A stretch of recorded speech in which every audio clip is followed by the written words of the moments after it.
আসসালামু আলাইকুম। দর্শক শুভেচ্ছা নিন। আপনাদের সবাইকে স্বাগত জানাচ্ছি আমি কনক সারোয়ার। দর্শক আজ ৫ই আগস্ট হাসিনার পলায়ন দিবস। এই পলায়ন দিবসে হাসিনা উম ভারতের দিল্লিতে একটি প্রেস কনফারেন্স করেছে। এ নিয়ে ব্যাপক ঢাক ঢোল পেটানো হচ্ছিল যে তিনি সামনে আসবেন, তিনি এই করবেন, তিনি সেই করবেন। অনেক রকমের বিষয়। তো সেই বিষয়টি নিয়ে বেশ আগেই আমাদের আন্তর্জাতিক অপরাধ ট্রাইব্যুনাল থেকে তার বক্তব্য প্রচারে নিষেধাজ্ঞা দেওয়া হয়েছে। সরকারের পক্ষ থেকেও নিষেধাজ্ঞা আছে এবং এটি অবশ্যই একটি ইতিবাচক সিদ্ধান্তই বলব। কারণ হাসিনা যেভাবে উস্কানি দেয় সেই জায়গাটায় তার এই বক্তব্য যত কম মানুষের কাছে পৌঁছায় ততই ভালো। এখানে মত প্রকাশের স্বাধীনতার কিছু নাই। কারণ সে যেভাবে উস্কানি দেয় সেই জায়গাটা অবশ্যই নিয়ন্ত্রণ করতে হবে। তো এই হাসিনার এই দিল্লি প্রেস কনফারেন্স এবং এই যে বর্তমান বৈশ্বিক পরিস্থিতিতে হাসিনার ফিরে আসার বাস্তবতা, আজকে জুলাইয়ের গণ অভ্যুত্থানের মধ্য দিয়ে যে ফ্যাসিস্ট রেজিমের অবসান ঘটে, তারপরেও তার যে ফিরে আসার ঘোষণা, তার সবকিছু এই বর্তমান বৈশ্বিক বাস্তবতায় সম্ভব কিনা এই বিষয়টি নিয়ে আমার সঙ্গে আলোচনায় আজকে যোগ দিচ্ছেন অধ্যাপক এম শাহিদুজ্জামান। স্যার, আপনাকে স্বাগত জানাচ্ছি আজকের অনুষ্ঠানে। ধন্যবাদ। স্যার, প্রথমে আমি একটু বলতে চাই যে শেখ হাসিনা আজকে যেই প্রেস কনফারেন্স করেছেন দিল্লিতে, সেটি আমি মোটামুটি শোনার চেষ্টা করেছি। এবং সেই পুরনো কাসুন্দি, সেই আমার আব্বা, আমার আম্মা, আমার ভাই, আমরা এই করছি, মুক্তিযুদ্ধ, দেশ, এইসব নিয়ে ধরেন আমার মনে হয় যে ধরেন ভবিষ্যতে ভারতের যারা সাংবাদিক আছেন তারাও আসলে বিরক্ত হয়ে যাবেন, যেমন বাংলাদেশের মানুষ সাংবাদিকরা বিরক্ত হয়ে গিয়েছিলেন আর কি, সেই পুরনো কাসুন্দি। এবং তিনি মূলত তার এই আজকের এই প্রেস কনফারেন্স নিয়ে আমি যদি একটু দেখাই যে একটা যে শিরোনামটি করেছে, আমি যদি একটু স্যার দেখাই, সেটি হচ্ছে ইন্ডিয়ান এক্সপ্রেস যে শিরোনামটি করেছে সেটি হচ্ছে fear can't decide my duty, Sheikh Hasina vows return to Bangladesh in first pressure since her ouster. So মানে ভয় তার দায়িত্ব নির্ধারণ করতে পারে না। তো ভাই, আপনি তো পলাইছেন বাংলাদেশ থেকে, তাই না স্যার? উনি এখন উনি এখন ভয় না, উনি এখন ভয় পান না, এরকম কিছু একটা বোঝাতে চাচ্ছেন জাতিকে। পাশাপাশি শেখ হাসিনা ঘুরে ফিরে এই প্রেস কনফারেন্সে বেশ কয়েকজন সাংবাদিক তার কাছে জানতে চেয়েছেন যে আপনি কবে ফিরবেন। শেখ হাসিনা বলছে time will come, you will get all answer. তার কোনো সুনির্দিষ্ট তারিখ নেই, যদিও পৃথিবীর বিভিন্ন দেশে ৩রা ডিসেম্বর হাসিনা ফিরবে এমন ভাবে তারা শপথ নেওয়া শুরু করছে যে আমরা হাসিনার সঙ্গে দেশে যাবো, ইত্যাদি ইত্যাদি। তার কাছে জানতে চাওয়া হয়েছিল যে সরকারের সঙ্গে তার কোনো কথা হয়েছে কিনা বিহাইন্ড দ্য সিন, অথবা তার যে দেশে ফিরে যাওয়া, তার যে সবকিছু নিয়ে। সে বলেছে যে এটা সরকারের বিষয় না, এটা আমার বিষয়। সেই অ্যারোগেন্সি তার কথার মধ্যে আছে এবং তিনি ঘুরে ফিরে দায়ী করেছেন তিনি মানে অবৈধ সরকার, এই যে জুলাইয়ের যে আন্দোলন হয়েছে সেটি কিন্তু উগ্রপন্থী ও বিদেশি সমর্থিত শক্তি নির্বাচিত সরকারকে উৎখাত করেছে এমন একটি বক্তব্য দিয়েছেন। তবে সুযোগ ছিল ২৪শে জুলাই আগস্টে শেখ হাসিনা যেভাবে গণহত্যা চালিয়েছে, যেভাবে এই ডাইনি, এই মানুষরূপী যে ডাইনি যে সব কথা বলে, বাংলাদেশের বেশিরভাগ মানুষ ওর গলাই শুনতে চায় না। ওই যে আওয়ামী সমর্থক কিছু রয়েছে, কুলাঙ্গারের দল বাংলাদেশে, যারা ফ্যাসিজমের শুধু না মাফিয়া গোষ্ঠীর প্রতি তাদের যে আনুগত্য, তারা জানে না, বোঝে না যে আজকে যখন শেখ হাসিনা এই ডাইনি কথা বলছিল, ঠিক ওই সময় আমি গণভবনের সামনে দিয়ে আমি বাসায় ফিরছিলাম এবং অবাক হয়ে গেলাম। হাজার হাজার মানুষ এবং সাধারণ মানুষ, তারা গণভবনের গেট দিয়ে ভেতরে ঢোকার জন্য কত ব্যাকুল, কত মানুষ বলছে যে আজকে যখন প্রধানমন্ত্রী এটা ওপেন করলো, তাহলে আজকে না কেন, আমাদের যে খত রয়েছে, আমরা যদি আজকেই না যেতে পারি তাহলে কি লাভ। অনেক দূর ডিস্ট্রিক্ট থেকে বাবা মা, আত্মীয় স্বজন, বন্ধু বান্ধব ছুটে এসেছে এবং গণভবনের চারদিকে যে রাস্তা, এই পাশে ওই পাশে সমস্ত জায়গা জনাকীর্ণ হয়েছিল। পরে আমি রাত্রের নিউজে দেখলাম যে মানুষ কিন্তু গেট ঠেলে ঢুকে গিয়েছে আত্মীয় স্বজন, এবং তাদের আচরণ ছিল অত্যন্ত ভদ্রচিত। তাদের অনেকে সাক্ষাৎকারে কেঁদে ফেলেছে, মহিলারা, মা, এবং তারা বলল যে এই যন্ত্রণা আমরা ছাড়া আর কারা বুঝতে পারবে। তারা বলছে আমরা এখানে যা যা রয়েছে এই স্মৃতি জাদুঘরে, এর চেয়ে আরো অনেক বেশি থাকা উচিত ছিল, আমরা প্রত্যেকটা জিনিস পুঙ্খানুপুঙ্খ ভাবে দেখছি। সুতরাং এই যে হাসিনা যে আজকে কি একটা মানবরূপী শয়তান, তার মধ্যে কোনো অনুশোচনা নেই, একই মিথ্যাচার, একই মানুষ এরকম হতে পারে কিভাবে, আমার তো অবাক লাগে। আমি বিংশ শতাব্দীর অনেক ফ্যাসিস্ট জার্মান জেনারেলস, তাদের বিচার প্রক্রিয়া পড়েছি, দেখেছি, নিউরেমবার্গ ট্রায়ালস এর পড়েছি, সেখানেও কিন্তু এর মতো এত মিথ্যাচার, এত ব্যভিচারী মহিলা কখনো দেখা যায়নি। আর ঠিক ইকুয়ালি মানে চরিত্রহীন হচ্ছে সমর্থকরা। এই যে এমনকি ঢাকা বাংলাদেশের বিশ্ববিদ্যালয়গুলোর কিছু কুলাঙ্গার শিক্ষক যারা সিগনেচার ক্যাম্পেইন করে তার দেশে ফেরার দাবি করেছে, এদের বিচার করা উচিত। জনগণ দাবি করবে এদের বিচার করতে। এবং ঢাকা বিশ্ববিদ্যালয় সহ বিভিন্ন যে আমাদের দেশে যে ছড়িয়ে রয়েছে যারা বিবেকবান মানুষ, তারা কখনো এটা ছেড়ে দেবে না। হাসিনা এখন আমাদের যে বর্তমান সরকার ক্ষমতায় রয়েছে, স্পষ্ট তারা অবস্থান ব্যক্ত করেছে যে তাকে অবশ্যই, অ্যাটর্নি জেনারেল এটা বলেছে যে ঢাকায় ফেরার সাথে সাথেই তাকে she will be taken in under arrest, এবং তাকে একেবারে যে বলা হয়েছে যে যেই সেলে তারা রাখার কথা, কন্ডেম সেল, সেখানে তাকে তার অবস্থান নিতে হবে। সে অ্যাপিল করতে পারে, আবার তার নানা রকমের যে যে ফাঁক ফোকর রয়েছে আপনার বিচারের প্রক্রিয়ায়, সেগুলো সে ব্যবহার করতে পারবে। কিন্তু আমি আপনাকে একটা কথা নিশ্চিত ভাবে আশ্বাস দিচ্ছি যে বাংলাদেশে এই যে স্মৃতি জাদুঘরটা খুলে দেওয়া হয়েছে, এটা কিন্তু অনেক স্মৃতি নিয়ে আসবে। এই জাদুঘরটা, গণভবনকে জাদুঘরে কনভার্ট করাটা বাংলাদেশের ইতিহাসের সর্বশ্রেষ্ঠ ডিসিশন আমি মনে করি। মানুষ যখন চিন্তা করে এবং দেখে কি হয়েছিল, একটা বিবেকবান মানুষের কাছে অশ্রু সংবরণ করা খুব কঠিন। এমনকি যারা ক্ষমতাধররা রয়েছে তারাও এখন উপলব্ধি করতে পারছে। তবে স্যার, আপনি যদি বলছেন যে শেখ হাসিনার ফিরে আসা কিন্তু শেখ হাসিনার উপরে নির্ভর করবে না, শেখ হাসিনাকে প্রত্যার্পণ করা হবে, যেহেতু তিনি মানে ভারতে তিনি কোন লিগ্যাল স্টেটাসে আছেন এটিও ভারতের সাংবাদিকদের প্রশ্ন। এবং ধরেন যে তিনি চাইলে তো ফিরে আসতে পারবেন না, বাংলাদেশ অলরেডি তাকে হস্তান্তর করার চিঠি পাঠিয়েছে, ভারত সরকার হস্তান্তর করবে। একজন আসামি হিসেবে, দণ্ডপ্রাপ্ত আসামি হিসেবে শেখ হাসিনাকে ভারতে যেয়ে পুলিশ গ্রেপ্তার করবে এবং তাকে নিয়ে আসবে। এমন না যে আমি 10টা প্লেন নিয়ে বাংলাদেশের উদ্দেশ্যে রওনা হলাম, আমি বেনাপোল দিয়ে বাংলাদেশে ঢুকে গেলাম, আমার সাথে কয়েকশো মানুষ, কয়েক হাজার মানুষ নিয়ে ঢুকলাম, মিছিল করলাম। নো, আমার মনে হয় না সেই সুযোগ তার সেখানে আছে। তো এই যে স্যার শেখ হাসিনা যে আসার কথা বলছে, কেন বলছে আপনি কি মনে করেন যে হঠাৎ করে? দেখেন, জি, পুরো বিষয়টাই কিন্তু একেবারে ফিকটিশিয়াস। মানে সে একটা নাটক উপস্থাপন করছে। প্রথমত লক্ষ লক্ষ টাকা ঢেলে দেওয়া হয়েছে, কোটি কোটি টাকা ঢেলে দেওয়া হয়েছে এই যে এখানকার শেখ হাসিনার ফিরে আসার প্রক্রিয়ার একটা ব্যাকড্রপ তৈরি করার জন্য। এই যে বাংলাদেশের কিছু অদ্ভুত তথাকথিত জার্নালিস্ট নামধারী দুর্বৃত্ত, যেমন তার মধ্যে প্রথম সারিতে রয়েছে এই নবনীতা চৌধুরী, যে অ্যাবসলিউটলি বোগাস, একদম একটা অশিক্ষিত মহিলার মতো সে বারবার শেখ হাসিনার ফিরে যাওয়ার যৌক্তিকতা তুলে ধরে। কলকাতা মিডিয়া, ভারতীয় বিভিন্ন রকমের যে প্রভাবশালী তথাকথিত সাংবাদিক, যেমন গৌতম লাহিড়ী, তারপর ওই কলকাতা বেসড এইসব জার্নালিস্ট, এদের ইন্টারভিউ নিচ্ছে। বাংলাদেশে আরো কিছু লোক রয়েছে যারা এখন ওই নবনীতার গলার স্বর এবং বলার ভঙ্গি নকল করা শুরু করে দিয়েছে। এরকম একজন বেশ সিনিয়র জার্নালিস্ট রয়েছে, সে আবার এখানে বসে কিনা আমি জানি না, তবে আমার মনে হয় এই নবনীতা চৌধুরীর নাগরিকত্ব বাতিল করা উচিত। সে যে বাংলাদেশের কত বড় শত্রু, কত বড় পাপিষ্ঠ, সেটা বোঝা যায়। এবং এই কারণেই কিন্তু হাসিনা, এই যে আপনার যে ন্যারেটিভটা তৈরি করা হয়েছে, হাসিনা যে বলছে যেসব কথা, এবং তার সাথে ওই যে টফেল সহ বিভিন্ন আওয়ামী লীগের লোক যারা এই কলকাতায় অবস্থান করে বেশিরভাগ সময়, এবং তারা এখন আজকে এই যে একটা তথাকথিত সাউথ এশিয়া কি ওভারসিজ করেসপন্ডেন্টস অ্যাসোসিয়েশন দিল্লিতে, এখানে বলে, এটা আমার মনে হয় অ্যাবসলিউটলি বোগাস।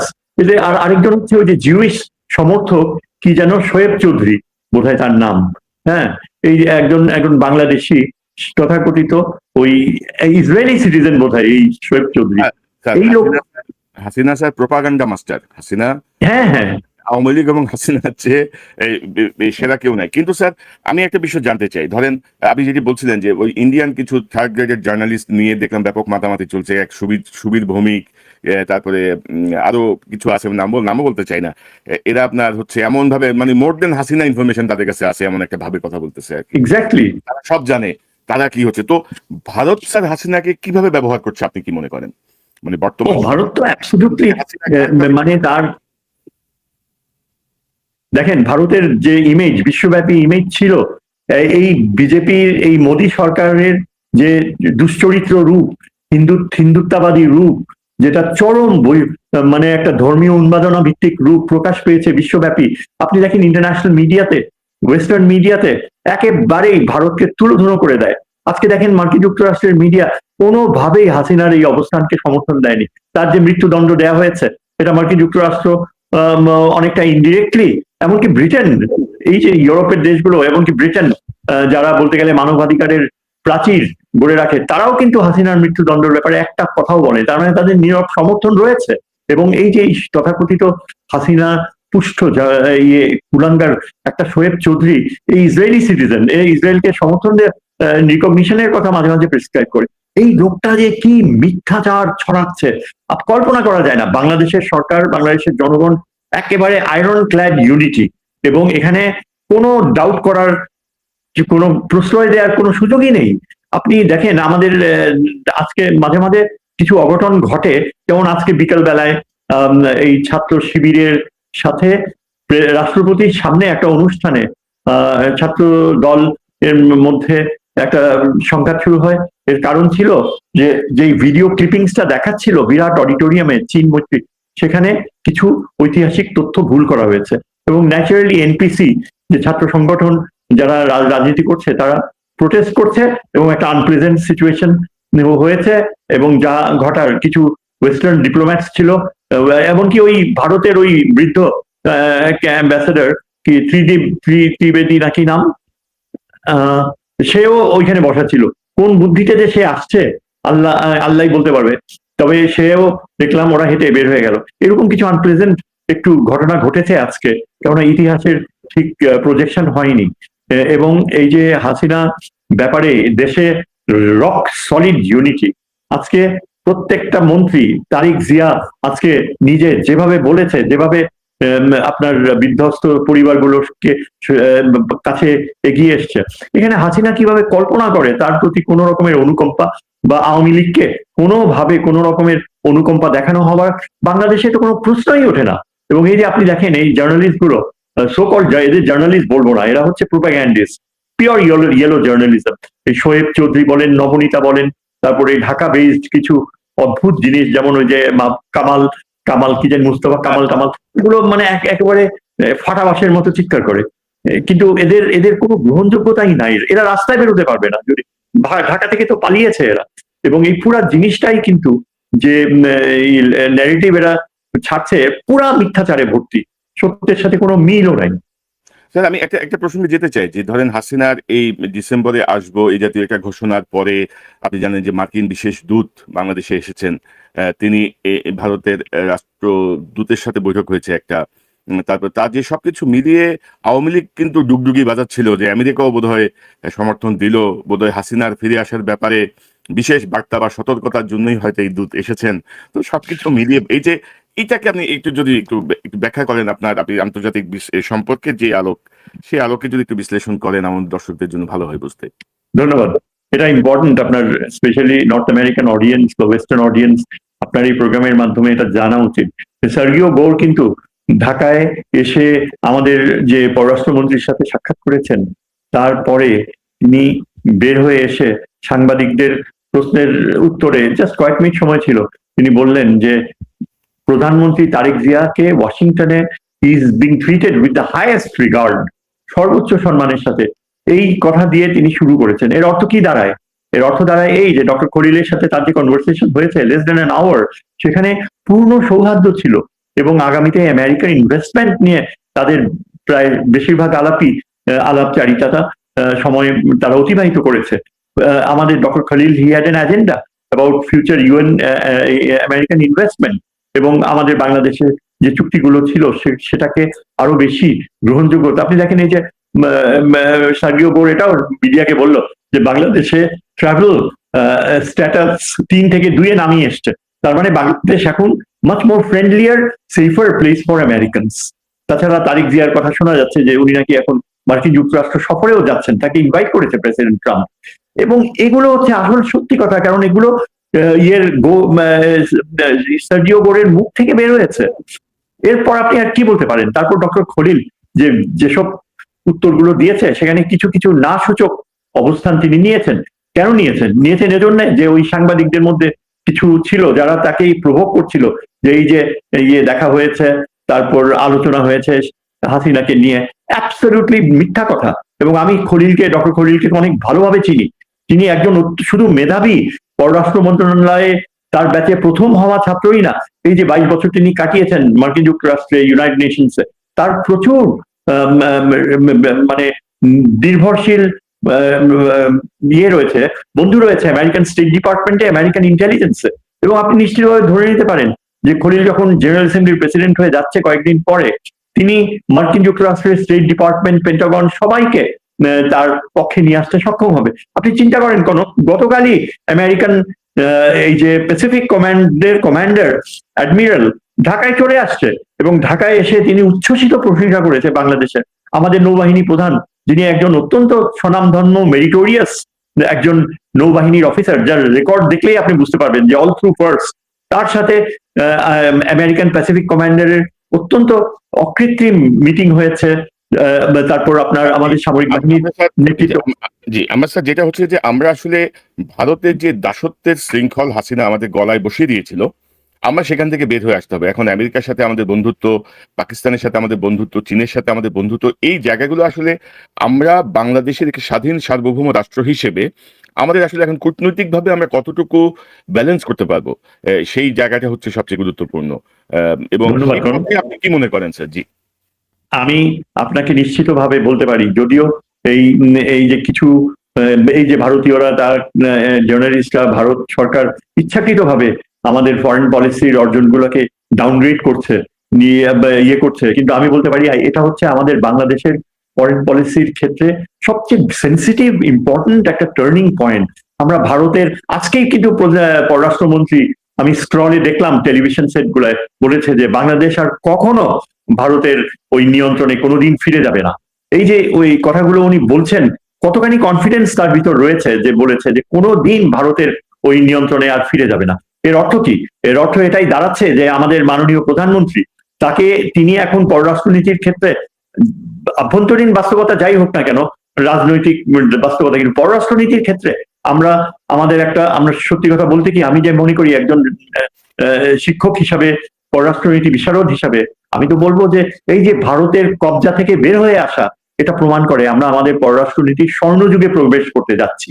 হ্যাঁ, এটা একটা স্বর্ণযুগ এই অর্থে যে আজকে আমাদের ঢাকা শহরে চীনের রাষ্ট্রদূত, যদিও সার্গিও বোর ছিল গত কয়েকদিন টক অফ দ্য টাউন, কিন্তু চীনের রাষ্ট্রদূত অত্যন্ত কনফিডেন্টলি সারা শহরে বিভিন্ন সেমিনার, কনফারেন্স এবং বিভিন্ন রকমের মিটিং, এমনকি পররাষ্ট্রমন্ত্রীর সাথেও তার মিটিং হয়েছে ওই একই দিন যেদিন সার্গিও বোর এসে তার সাথে দেখা করে। চীনের রাষ্ট্রদূত এত শক্তিশালী অবস্থান নিয়ে ঢাকায় চীনের যে সহযোগিতার কনফিডেন্স, অ্যাসিওরেন্স ব্যক্ত করছে, যে এটা আগে আমরা কখনো চীনের আচরণে দেখিনি। চীনকে বলা হয় যে চীন নাকি খুব ব্যবসায়ী, চীন আমাদের সাথে ওই কিছু আমাদের প্রাক্তন রাষ্ট্রদূত বলে যে চীন প্রত্যেকটা টাকা পয়সা হিসাব করে চলে, কিন্তু হিসাব করে চলেছে কার সময়? চলেছে ওই ধৃষ্টতাপূর্ণ হাসিনার বিশ্বাসঘাতকতার সময়।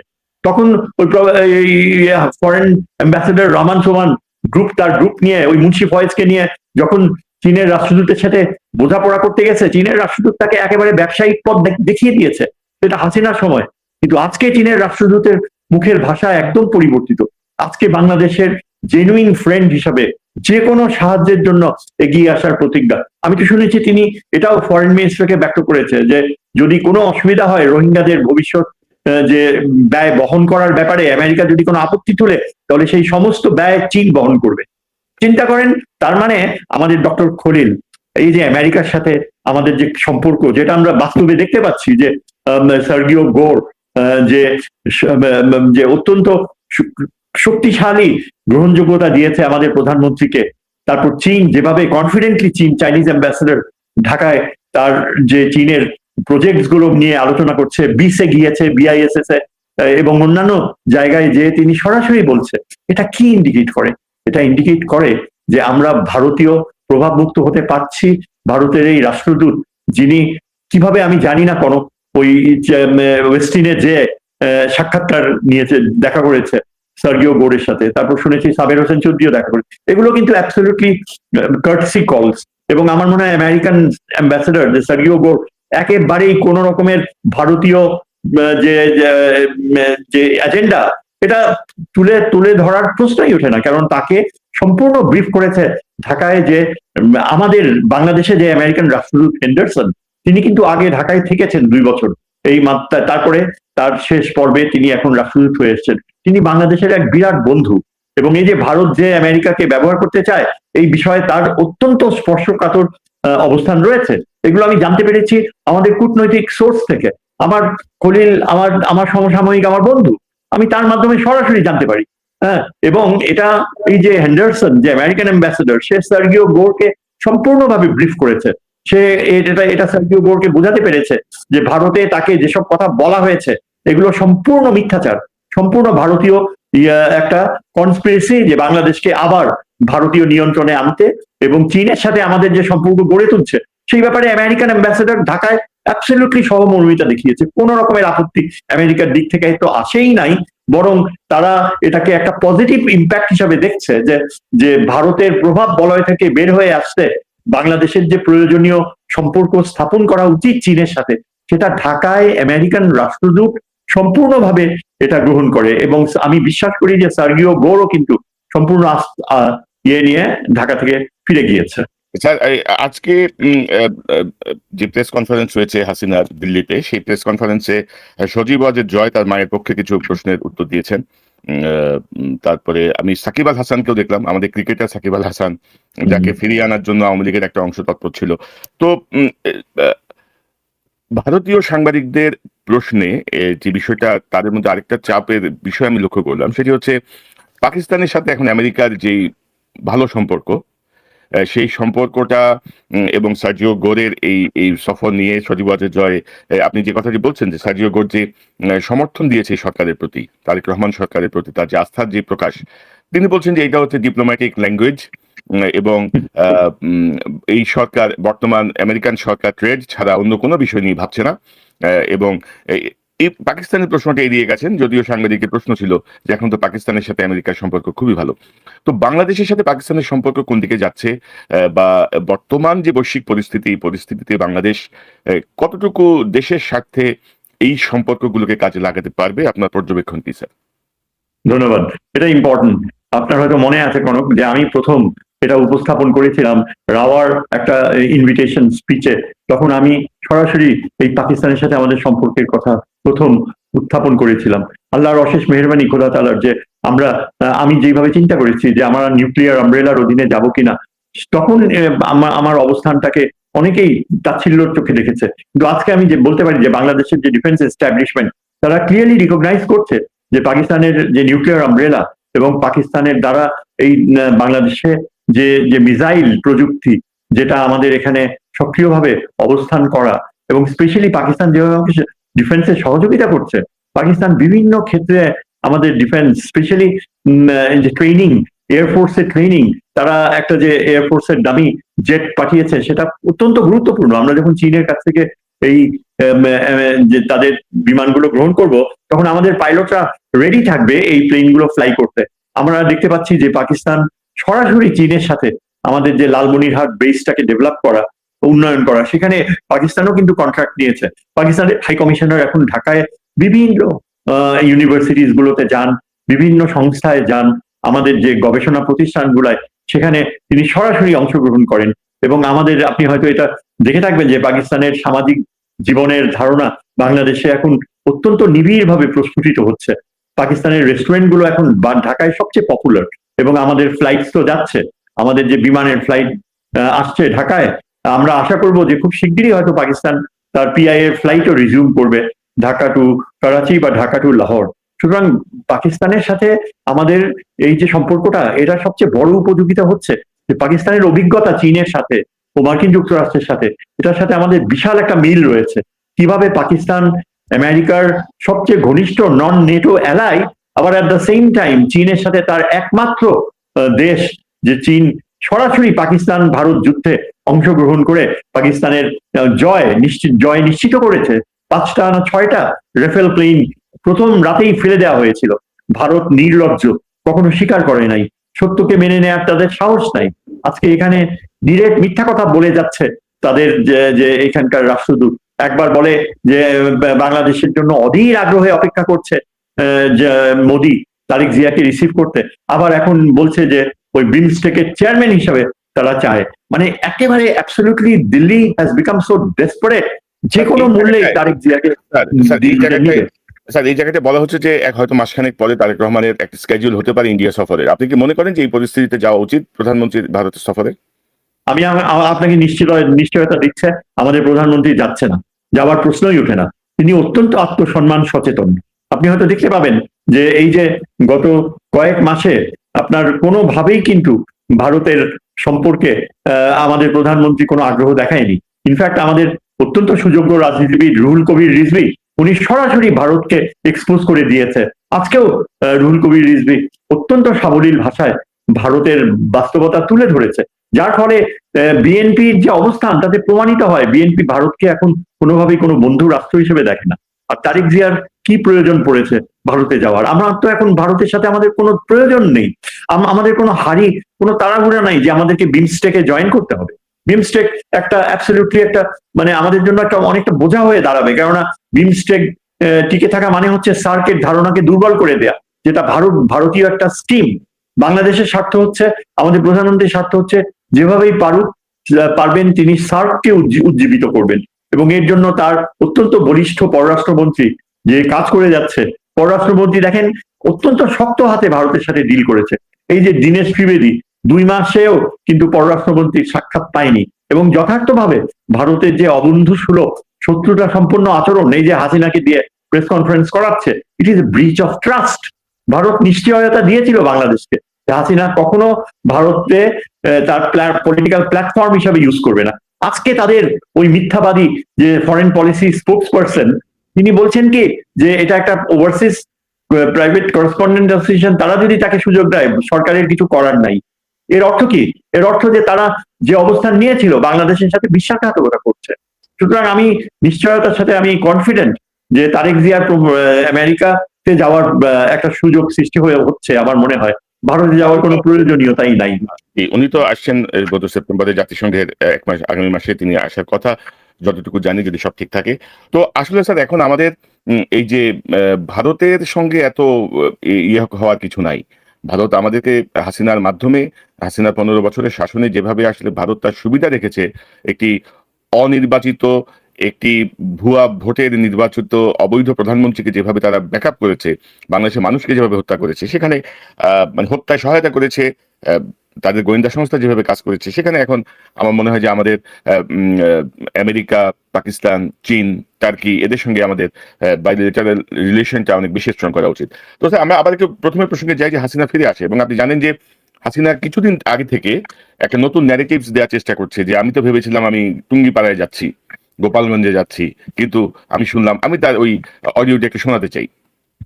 কখনোই ভাবিনি যে আমাকে দেশ থেকে আসতে হবে, আমি জানতাম না। গণমাধ্যম যখন ঘেরাও দিয়ে ফেললো, আমি বললাম যে যত গুলি চালাবে না, আমাকে অনেক মানুষ মারা যাবে। আমার সিকিউরিটি যাচ্ছে, তো আমাকে ওখান থেকে সরিয়ে নিয়ে আসলো। আমি বললাম আমি টুঙ্গি পাড়া চলে যাবো, আমি থাকবোই না। এত কথা শুনে আমাকে কেন চালাতে হবে?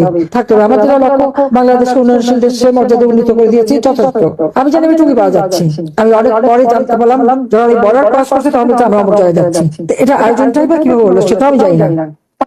অথচ স্যার ওই দিনই 5ই আগস্টেই ভারতের পররাষ্ট্রমন্ত্রী তাদের সংসদে একটি মানে কি বলবো, একটি ব্যাখ্যা দিয়েছেন, মানে পরিস্থিতি জানিয়েছেন। On 5th August, demonstrators converged in Dhaka despite the curfew. Our understanding is that after a meeting with leaders of the security establishment, Prime Minister Sheikh Hasina apparently made the decision to resign. At very short notice, she requested approval to come for the moment to India.